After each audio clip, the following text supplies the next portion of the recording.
ഇന്നലെ അർദ്ധരാത്രിയോടെ വിമാനങ്ങൾ കൂട്ടമായി വഴിതിരിച്ചു വിട്ടതോടെയാണ് പാകിസ്ഥാനിലെ ആക്രമണം സംബന്ധിച്ച് അഭ്യൂഹം പരന്നത്.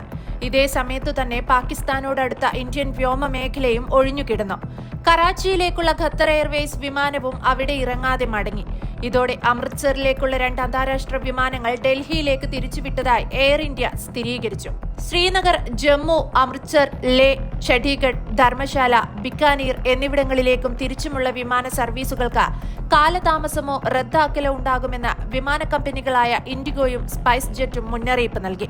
കറാച്ചിയിലെ ജിന്ന അന്താരാഷ്ട്ര വിമാനത്താവളം ഒഴികെയുള്ള പാകിസ്ഥാൻ വ്യോമാതിർത്തി അടച്ചതിനാൽ മെയ് 7-ന് പാകിസ്ഥാനിലേക്കുള്ള വിമാനങ്ങൾ താൽക്കാലികമായി നിർത്തിവച്ചതായും ചില വിമാനങ്ങൾ വഴിതിരിച്ചുവിട്ടതായും ദുബായ് ആസ്ഥാനമായുള്ള ഫ്ലൈ ദുബായും അറിയിച്ചു. ദുബായിൽ നിന്ന് പാകിസ്ഥാനിലേക്കുള്ള 5 എമിറേറ്റ്സ് വിമാനങ്ങളെങ്കിലും റദ്ദാക്കി. അതേസമയം ചില എമിറേറ്റ്സ് വിമാനങ്ങൾ മണിക്കൂറുകളോളം വൈകി.